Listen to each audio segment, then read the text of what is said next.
할렐루야. 아멘.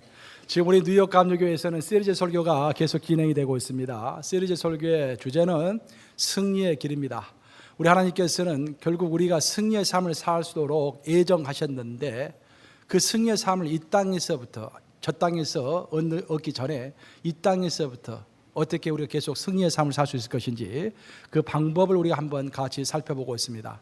오늘 세 번째 시간인데, 오늘 세 번째 시간에는 마음을 다스려라 라는 제목으로 모든 승리의 원천이 되는 우리의 마음을 우리가 어떻게 붙잡을 것인지 함께 살펴보면서 은혜를 나누고자 합니다. 토마스 커스틴이라는 역사학자가 있습니다. 토마스 커스틴은 벨기에 왕가의 흥망성쇠라는 유명한 책을 써서 우리에게 여러 가지 교훈을 남겨주고 있는데, 그 책에는 상당히 흥미있는 이야기가 몇 가지 나오고 있습니다. 그 중에 하나는 레이놀드 왕자와 관련된 이야기입니다. 이 레이놀드 왕자는 원래 왕위를 계승하기로 되어 있었던 그런 장자였습니다. 근데 안타깝게도 그의 동생 에드워드가 쿠데타를 일으켜서 정권을 잡는 바람에 그는 감옥에 갇히는 신세가 되었습니다. 그 동생 에드워드는 국민들의 시선이 두려워서 차마 형을 죽이지 못하고 감옥에 집어넣은 다음에 그 감옥을 사람들이 살기 편안하고 아늑하게 만들어 놓습니다. 그리고 작은 창문을 하나 만들어 놓았던 것입니다. 동생 에드워드는 형을 만나서 이렇게 말합니다. 형, 나는 절대로 형을 죽이지 않을 거야. 형이 여기서 편안하게 살면 돼. 그리고 형은 언제든지 이 감방에서 나와서 자유의 몸이 될 수 있어. 하지만 한 가지 조건이 있어. 형이 이 감방에 들어올 때는 문을 통해서 들어왔지만 나갈 때는 절대로 문을 사용하지 못하고 저기 있는 창문을 통해서 나가야만 해. 그래서 그 형이 창문을 딱 봤더니 그 창문은 아주 조그만 창문이어가지고 아주 날씬한 사람만 통과할 수 있는 그런 창문이었던 것입니다. 우리 교회로 말하면 우리 공재현 권사님 정도가 통과할 수 있는, 그런 날씬한 사람만 통과할 수 있는 그런 작은 창문이 있었던 것입니다. 그러나서 그 에드워드가 나가면서 경비병에게 이렇게 당부를 합니다. 하루 3끼 산의 진미를 매일매일 제공해라. 그리고 우리 형이 간식을 먹고 싶어 하면 간식도 아주 풍성하게 갖다 드려라. 그러나서 마지막으로 형에게 이렇게 이야기를 합니다. 형, 명심해. 지금부터는 실제야. 이 창문을 통해서만 형이 나갈 수 있는 거야. 이제 마음에 결정을 하고 마음을 다스려서 이 창문을 통과하도록 해봐.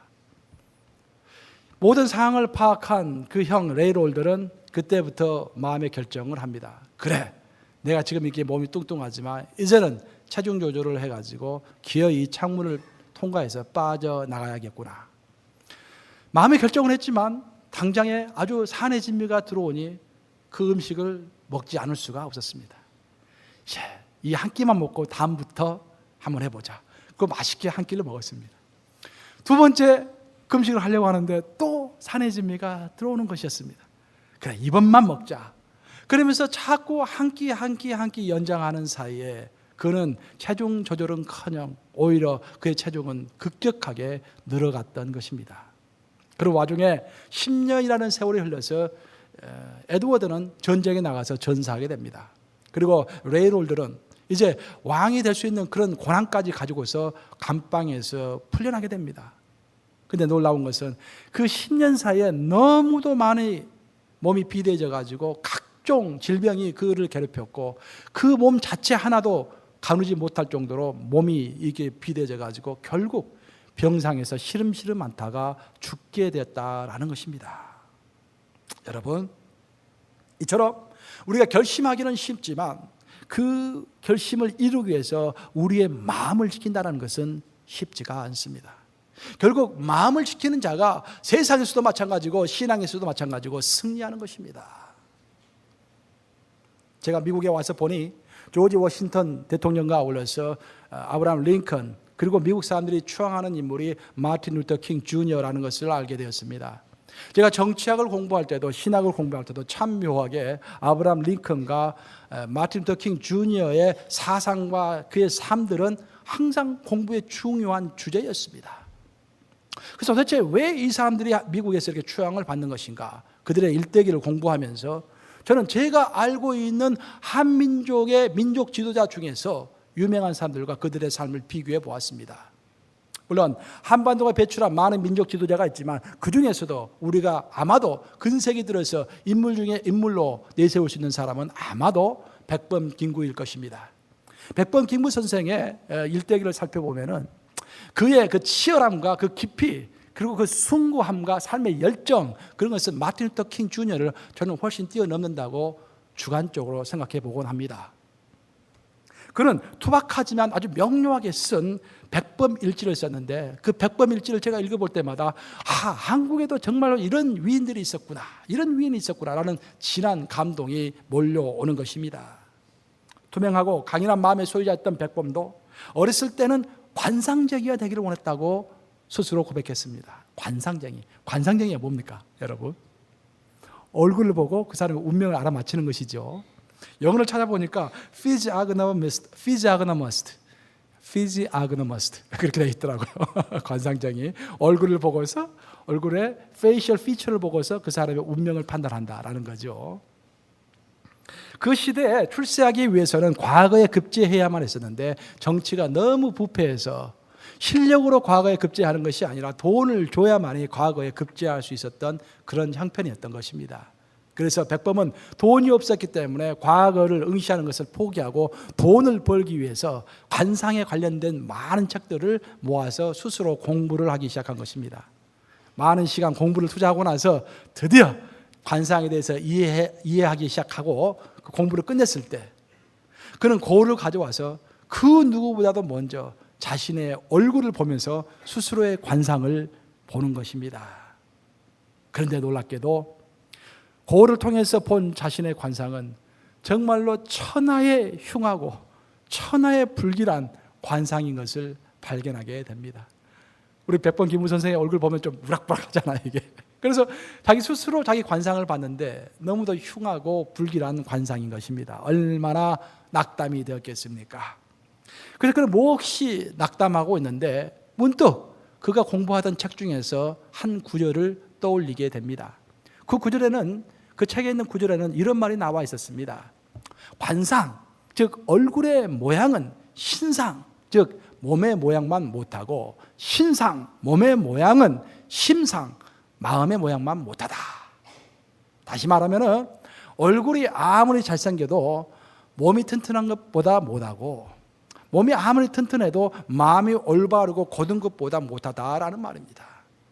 백범 김구는 그 말씀을 힘도 있게 묵상하고 마음에 새김으로써 그리고 그때부터 결심을 해서 나는 죽는 그날까지 내 마음이 변치 않고 올곧고 옳은 일만 하겠다, 진실한 일만 하겠다라고 결심함으로써 그 마음 하나 지킴으로 인해서 정말 세계 그 어디에 있나도 부족함이 없는 한민족의 민족 지도자로서 우뚝 설 수가 있었던 것입니다. 사랑하는 여러분, 결국 마음입니다. 마음을 지켜야 하는 것입니다. 결심하는 것은 한순간에 쉽게 할 수 있지만 입의 고백으로 할 수 있지만 그 결심을 이루기 위해서는 우리의 마음을 항상 지켜야 하는 것입니다. 오늘의 본문에서는 유독 마음이라는 단어가 반복해서 나오고 있습니다. 무려 5번이 나오고 있는 것입니다. 오늘의 본문은 4절밖에 안 되는데 그 4절 가운데서 5번이나 마음에 대해서 언급하고 있는 것입니다. 사실 오늘의 이야기는 솔로몬의 이야기인데 솔로몬이 하나님을 감동시켰는데 하나님이 솔로몬을 보고 감동한 것도 그의 마음을 보고 감동하신 것입니다. 솔로몬은 어린 나이에 왕이 되어서 하나님을 경외하는 마음이 있었습니다. 하나님을 두려워하는 마음이 있었다라는 것입니다. 그리고 하나님을 의뢰하는 마음이 있었습니다. 하나님을 의지하는 마음이 있었다라는 것입니다. 그래서 그런 그 어린 나이에도 1000번의 제사를 하나님께 드림으로 인해서 하나님께서는 그 감동 어린 마음을 보시고 정성스러운 마음을 보시고 감동해서 솔로몬의 꿈속에 나타나셨다고 성경은 증언합니다. 꿈속에서 솔로몬에게 나타난 하나님은 이렇게 물어보십니다. 내가 너에게 무엇을 줄고 너는 구하라. 그 말을 나에게 하셨다면 얼마나 좋을까. 정말로 오늘 저녁에 그런 꿈을 꾸시기를 축원합니다. 여러분들, 내가 내게 무엇을 줄고 내게 구하라. 솔로몬이 뭘 구했습니까? 솔로몬은 지혜와 총명을 구했다라고 성경은 소개합니다. 여기서 총명이라는 단어는 분별력입니다. 분별력. 무엇이 옳고 무엇이 그런지 분별할 수 있는 능력을 달라고 했던 것입니다. 그래서 하나님께서는 그에게 분별력을 주셨고 보너스로 많은 재산까지 주셨다라고 성경은 소개합니다. 그는 분별력을 가지고 있는 현명한 왕이었기 때문에 나라의 백성들을 잘 이끌어서 부국 강백을 이루었고, 그 당시에 솔로몬 당시에 전 세계 그 어느 왕보다도 많은 부귀영화를 누리는 그런 왕이 되었던 것입니다. 이처럼 출발이 아주 좋았습니다. 그런데 솔로몬은 문제가 생겼는데 하나님께서 절대로 하지 말라고 한 것을 하기 시작했던 것입니다. 그것은 이방의 아름다운 공주들을 한 명 한 명 데려오기 시작해서 한 명이 두 명이 되고 두 명이 세 명이 되고 세 명이 100명이 되다가 나중에 1000명까지 이르게 됐다고 성경은 소개합니다. 저는 참 의문이에요. 어떻게 해서 1000명이면은 하루에 한 번씩만 봐도 이게 몇 년에 한 번씩 보는 건데 평생 살면서 어떻게 그 1000명을 다 보면서 살 수 있을까? 나는 참 퀘스천 마크입니다. 하여튼 왕비가 후궁이 1000명이에요. 1000명. 물론 맨 처음 솔로몬이 그 왕비들을 데려올 때는 인간의 욕심으로 데려온 게 아니라 이 사람이 현명한 사람이었기 때문에 군사 외교적인 목적에서 그 왕비들을 하나씩 데려온 것입니다. 그 말은 무슨 말이냐면은 그는 정략 결혼을 한 것입니다. 워낙 현명하기 때문에 그 백성들을 편하게 다스리기 위해서 자꾸 전쟁을 하면 국민들이 힘들잖아요. 전쟁하면 왕이야 좋을 수 있지만 국민들이 힘들어요. 그래서 전쟁을 안 하고 평화를 유지하기 위해서 옆에 모압이나 암몬이나 두로나 시돈이나 그런 산하의 그런 왕국의 공주들과 결혼을 하면은 그 나라 왕의 부마국이 되는 것이니까, 사회국이 되는 것이니까 전쟁할 필요가 없이 평화를 유지할 수 있을 거 아닙니까? 그런 취지하에서 한 명, 두 명 정략 결혼을 했던 것입니다. 그래서 솔로몬은 젊었을 때 총명함이 있었기 때문에 여자들이 한두 명 와도 그렇게 흔들리질 않았어요. 그런데 여러분 아셔야 할 것은 사랑 앞에서는 장사가 없습니다. 기억하시기 바랍니다, 여러분들. 제가 청년 사역 오래 했지 않습니까? 청년 사역을 오래 했는데, 대학생 사역을 오래 했는데 내가 하나 얻은 결론은 뭐냐면은, 야, 청년들에게 있어서는 이성이 하나님보다 더 세구나. 저는 깜짝 많이 놀랐습니다. 그렇게 열심히 있는 청년들도 이성에 한번 빠져들면은 금방 돌아서요. 이게 뭐 다시 돌아오지만 참 이성이 그렇게 무섭습니다, 여러분들. 세월이 지나서 이 솔로몬도, 현명했던 솔로몬도 어찌할 수 없이 이제 미궁에 빠져드는 것이었습니다. 특히 문제는 뭐냐면 오늘의 본문 2절을 읽어보시면은 솔로몬이 그 여인들을 사랑했다라고 표현되어 있습니다. 여기서 사랑이란 단어의 정확한 뜻은, 이제 우리가 그냥 사랑이라고 번역을 했지만 정확한 뜻은 그 여인들에게 마음이 꽉 붙잡혀가지고 자루나 우루나 어찌할 수 없는 상태에 붙잡힘을 당했다라는 그런 뜻입니다. 그 여인들이 솔로몬의 마음을 꽉 붙잡아 버린 것입니다. 다시 다른 말로 표현한다면 처음에는 정략 결혼으로 시작을 했지만 시간이 지나면서 솔로몬은 그 여인들과 정이 들대로 들어서 도저히 정을 뗄래야 뗄 수 없는, 정이란 무엇일까? 주는 것과 받는 걸까? 그런 식으로 이 정을 뗄 수 없는, 그 가사 모르십니까?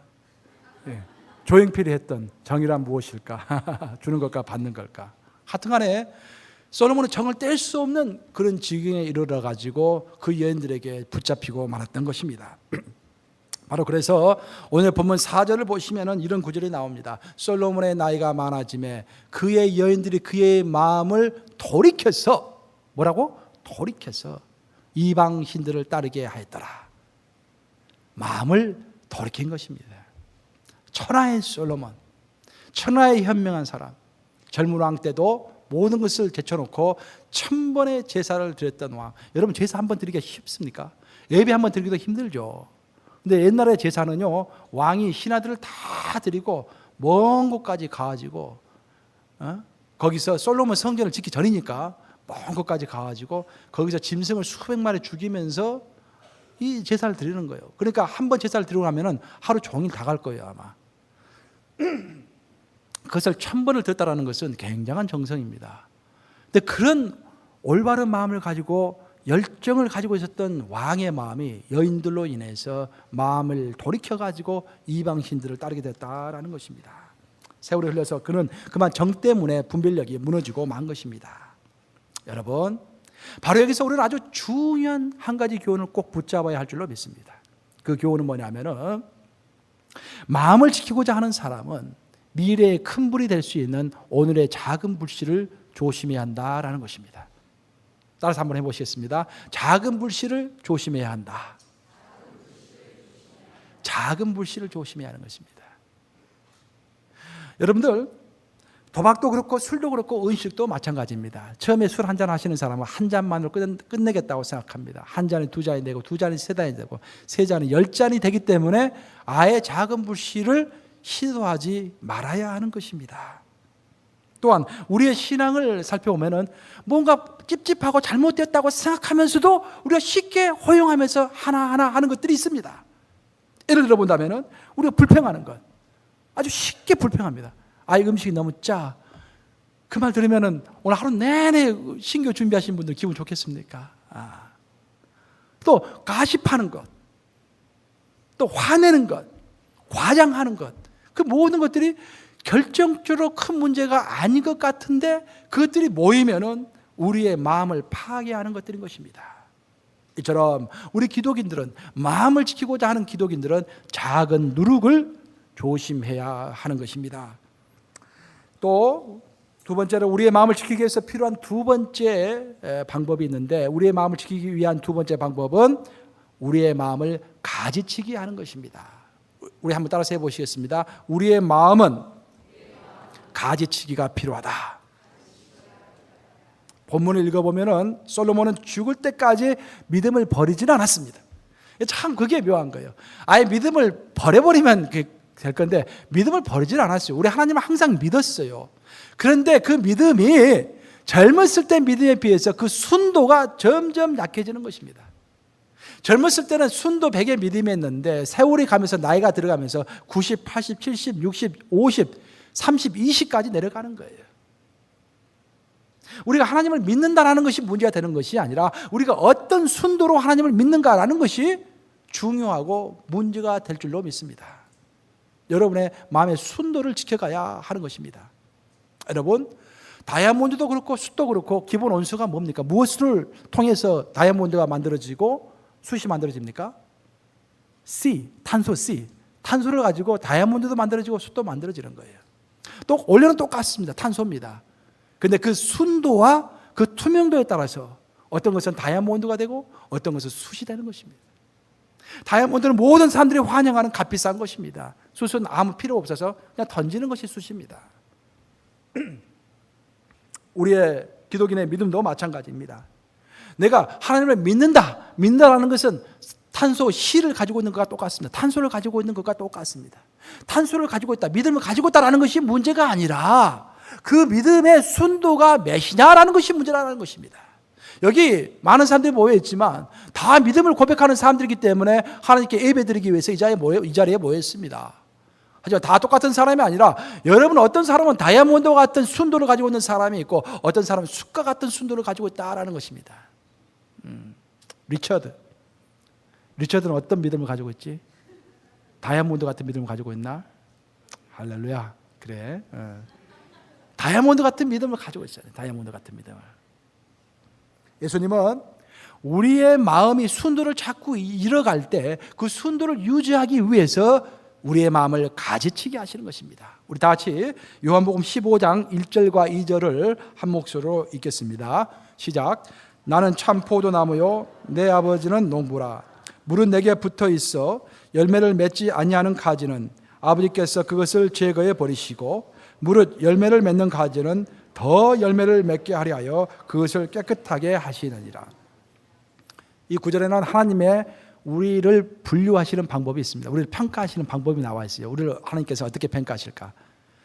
여러분들 아셔야 할 것은 뭐냐면요, 하나님은 우리를 평가할 때 기준이 딱 하나입니다. 뭐 여러 가지가 있을 수 있겠지만 그 여러 가지 기준이 하나로 지배하게 됩니다. 그걸 꼭 아셔야 돼요. 뭐냐면은 하나님은 항상 열매로 우리를 평가하십니다. 입의 고백으로 절대 평가하지 않으세요. 입의 고백은 너무도 쉽게 할 수 있는 것이 입의 고백입니다. 오늘 내가 천하를 바꾸겠다고 다짐할 수 있는 것이 내 입입니다. 하지만 오늘 내가 빗자락 들고 여기 하나 쓰는 것이 힘든 것이 실천인 것입니다. 열매인 것입니다. 그래서 하나님께서는 제일 먼저 우리를 평가하실 때 이 사람이 어떤 열매를 맺었는가라는 것을 두고서 열매 맺는 사람과 열매 맺지 못하는 사람을 구별하신다고 오늘의 요한복음 15장 1절과 2절은 설명합니다. 그런데 여기서 끝마치는 것이 아니라 열매를 풍성하게 맺고 있는 사람조차도 다시 하나님께서 손을 보기 시작하시는데 이미 열매를 맺고 있는 사람이 더라는 단어가 나왔죠. 더, even more라는 단어가 나왔죠. 더 많은 열매를 맺게 하기 위해서 가지치기를 하신다라는 거예요. 푸른하신다. 가지치기가 뭡니까? 나무가 더 잘 자라게 하기 위해서 쓸데없는 부분을 잘라주는 것이 가지치기죠. 우리 하나님은 우리의 믿음의 순도를 높이고 우리가 열매 맺는 삶을 살게 하기 위해서 우리 인생에 관여하셔가지고 우리 인생을 가지치기 한다라는 것입니다. 여러분들 이것을 이해하셔야 왜 내가 신앙생활을 잘하고 있음에도 불구하고 나에게 어려운 일이 생기는 것인가라는 것을 이해하게 되실 것입니다. 어떤 사람들은 저에게 찾아와서 상담합니다. 목사님, 이 사랑하는 친구가 나를 배신했습니다. 이럴 수가 있습니까? 난 너무 슬픕니다. 목사님, 사람들이 다 나를 외면합니다. 난 너무 외롭습니다. 정말 화가 납니다. 또 어떤 사람은 그래요. 목사님, 그래도 바쁘긴 해도 그래도 괜찮은 급여를 받던 직장이었는데 제가 실직이 됐습니다. 너무 낭망스럽습니다. 그렇게 이야기를 합니다. 모두 눈에 보이는 현상만 가지고 이야기를 하는 것입니다. 하지만 저의 답변은 이렇습니다. 형제님, 자매님, 그 현상 뒤에 있는 하나님의 임재와 하나님의 뜻을 보시기 바라요. 하나님은 우리의 인생에 개입하시는 하나님이시고 개입하셔서 우리의 가지를 치시는 하나님이십니다.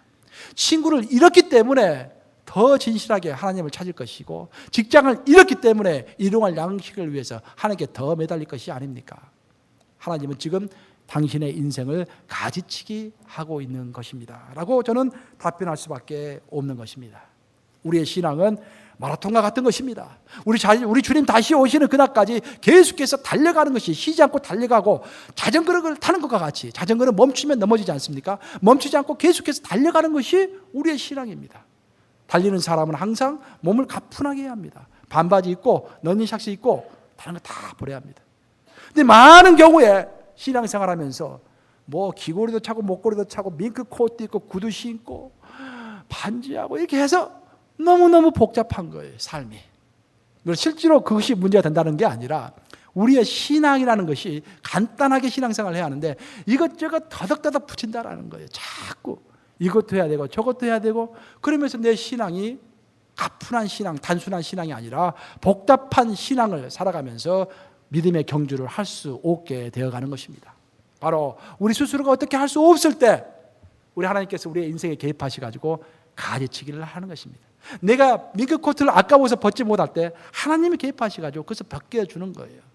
내가 이 이성이 너무 좋아가지고 그걸 놓고 있지 못할 때 하나님이 개입하셔가지고 그 이성을 띄게 만드는 거예요. 내가 내 자식을 너무 사랑해가지고 하나님보다 더 자식을 사랑할 때 하나님은 개입하셔가지고 자식의 문제를 생기게 만드시는 거예요. 그래서 하나님께 더 집중하게 만드시는 것입니다. 그것이 바로 하나님의 가지치기인 것입니다. 언젠가 선교단체인 내비게이터 국제회장이었던 제리 화이트의 자서전을 제가 한번 읽게 되었습니다. 제가 존경하는 분이고 좋아하는 분이어서 자세히 읽었는데 참 거기에 인상 깊은 고백이 하나 나왔습니다. 이 사람은 원래 우주공학 박사이고 또 공군사관학교 교수였습니다. 그뿐만 아니라 신학, 정치학 그런 데 많은 학문에 관심이 많은 사람이어가지고 꾸준하게 책을 구입해서 공부했던 사람이었습니다. 근데 그 집에 가면은 책이 엄청나게 많았다고 합니다. 그런데 어느 날 그 집에 불이 나서 서재에 불이 붙어서 자기가 평생 모았던 책들이 다 불타게 되는 것을 목격하게 된 것입니다. 여러분이라면 마음이 어떻겠어요? 여러분이라면 참 아깝겠죠. 근데 놀랍게도 이 사람은 그 자기 책이 불타는 것을 보면서 평생 동안 자기가 모았던 책들이 불타는 것을 보면서 마음이 후련해지는 것을 느꼈다고 합니다. 이제까지는 그 책이 또 그 지식이 마음에 짐이 돼가지고 하나님을 만나는 것을 내일 모레 자꾸 미루었는데 하나님을 만날 시간에 기도할 시간에 자꾸 책을 봤는데 이제는 책이 다 없어짐으로 인해서 하나님 내 인생에 개입하시는구나, 하나님께서 가지치기를 하시는구나 라는 그런 마음이 들면서 이제야말로 하나님을 제대로 만날 때구나 라고 느꼈다고 적고 있는 것입니다. 그래서 그는 탈탈 털어버리고 그때부터 하나님을 만나는 것을 더 이상 뒤로 미루지 않고 기도할 시간에 기도하고 하나님과 깊게 동행함으로 정말 세계에 영향을 미치는 기독 리더가 되었던 것입니다. 여러분, 우리의 마음을 지키기 위해서는 우리의 마음은 가지치기를 끊임없이 진행해야 하는 것입니다. 우리 하나님은 우리의 마음의 순도를 높이시기 위해서 가끔씩 이렇게 가지치기를 하시는 하나님인 것입니다. 이제 말씀을 마치려고 합니다. 여러분 자신의 마음의 순도는 지금 어떤 상태에 있습니까? 여러분의 마음에는 순도를 높이기 위해서 끊임없는 중단 없는 가지치기가 진행이 되고 있습니까? 아니면 캐사라세라 이래도 좋고 저래도 좋고 그냥 계속 let it go 그냥 계속 가고 있습니까? 세상의 영웅이든 믿음의 영웅이든 출발은 마음을 다스리는 것에서부터 시작을 합니다. 설교할 때 어떤 사람들은 세상 이야기를 하지 말라고 그런 사람들이 있어요. 참 어리석은 사람들입니다. 세상에서 적용되는 법칙이 있다면 그 법칙은 하나님의 법칙인 것입니다. 세상에서 불변하는 법칙이 있다면 그것이 하나님의 법칙이기 때문에 불변한 것입니다. 세상에서도 우리가 교훈을 얻을 수가 있는 것입니다. 세상의 영웅들을 보면 모두가 다 한결같이 마음을 지킨 사람들이 영웅이 되는 것입니다. 어떤 상황에서도 마음을 지키는 것이 그만큼 어렵기 때문에 끝내 마음을 지키는 사람들을 우리는 영웅이라고 말을 하는 것입니다. 하나님 나라에서 우리가 영웅이 되기 위해서는 우리는 세상에서 영웅이 되는 것을 원치 않습니다. 우리는 하나님 나라에서 작은 영웅이 되고 싶은 것입니다. 이렇게 하나님 나라에서 작은 영웅이 되고 싶어하는 사람은 두 가지를 꼭 주의해야 한다는 것입니다. 첫째는 작은 불씨, 작은 누룩, 작은 용납을 하지 말아야 한다는 것입니다. 지금 이 순간부터 설교를 듣고 잊지 마시고 이 성전을 뜨는 그 순간부터 작은 누룩, 작은 용납, 작은 불씨를 절대 허용하지 마시기 바랍니다. 자꾸 가십하는 것, 자꾸 불평하는 것, 자꾸 비난하는 것, 자꾸 한탄하는 것 절대 하지 마시기 바랍니다. 두 번째, 믿음의 순도를 유지하기 위해서 우리는 끊임없이 나의 마음을 가지치게 해야 한다는 것입니다. 인도의 뛰어난 정치 지도자였던 간디는 그의 마음을 다스리고 단순한 삶을 살기 위해서 월요일 날에는 침묵의 날로 정해서 월요일만 되면 한마디 말도 하지 않고 지냈다고 합니다. 평생을 그렇게 지냈다고 합니다. 그 스스로의 마음을 가다듬고 단순한 삶을 살기 위해서. 그래서 꼭 해야 할 말이 있으면 연필로 써가지고 의사표현을 했다라고 합니다. 또한 중국의 등서평도 3번의 실각 속에서 수많은 회유에도 불구하고 끝내 초심을 버리지 않고 마음을 다스렸기 때문에 그 세계적인 나라 중국을 제패하는 그런 민족의 지도자가 되어서 뜻을 펼칠 수가 있었던 것입니다. 여러분, 우리 또한 믿음의 영웅들이 되기 위해서 마음을 지키는 것이 무엇보다도 중요할 것입니다.